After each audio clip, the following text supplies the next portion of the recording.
Diqqat qiling, Xitoyda global pandemiyaga olib kelishi mumkin bo'lgan yangi koronavirus aniqlandi. Bu haqida amerikalik olimlarning tadqiqotiga tayanib The Independent nashri xabar berdi.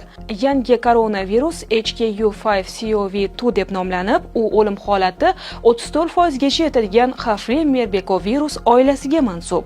Washington shtati universiteti olimlariga ko'ra, koronavirusning yangi varianti COVID-19 ga qaraganda ko'proq hayvonlarga yuqishi va turlar orasida tarqalish bo'yicha katta potensialga ega bo'lishi mumkin.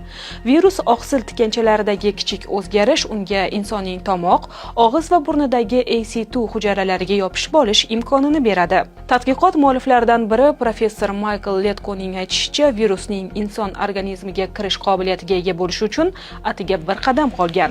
Biroq hozirda mazkur virus odamlar orasida tarqalganiga oid ma'lumotlar mavjud emas. Ammo olimlar ular ustidan nazorat davom ettirilishi lozimligini ta'kidlamoqda.